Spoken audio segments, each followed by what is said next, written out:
Is the Safari Extensions tab in your iPhone or iOS device settings grayed out? Well, here's how you can fix it.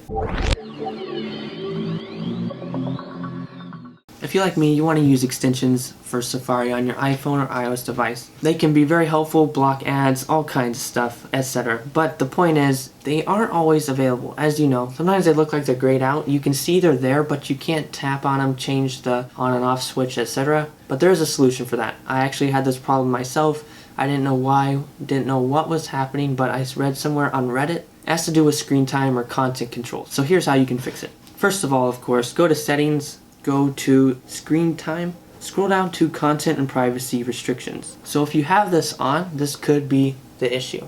As you see, I allow some things and I block some other things. Turn it off and see what happens. Scroll down to Safari, scroll down to Extensions. As you can see, it's not great anymore. You can change whatever you want. It's a pretty crazy thing. I don't know why they don't let you change extensions or content blockers while content restrictions are on. Like, that's weird. I don't know why they do this, but that's how you can get access to the extensions again. That's how you can turn them on or off.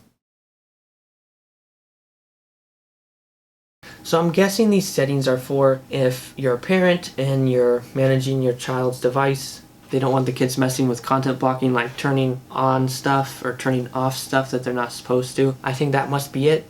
I think Apple should have made a way though, if you're just managing your own phone, want to block content, want to have content restrictions, you should be able to change it and allow stuff without having to go turn it on, turn it off, etc. So I don't know why Apple's done that, but that's how you fix it. Anyway guys, I hope that was a help to you. If it was, please leave a like, comment, questions or suggestions, etc. Hopefully I can help you or make use of those. Thank you for your support. Thank you for your criticism. Please subscribe if you found this helpful. That would mean a lot. Thank you guys so much for watching. Goodbye.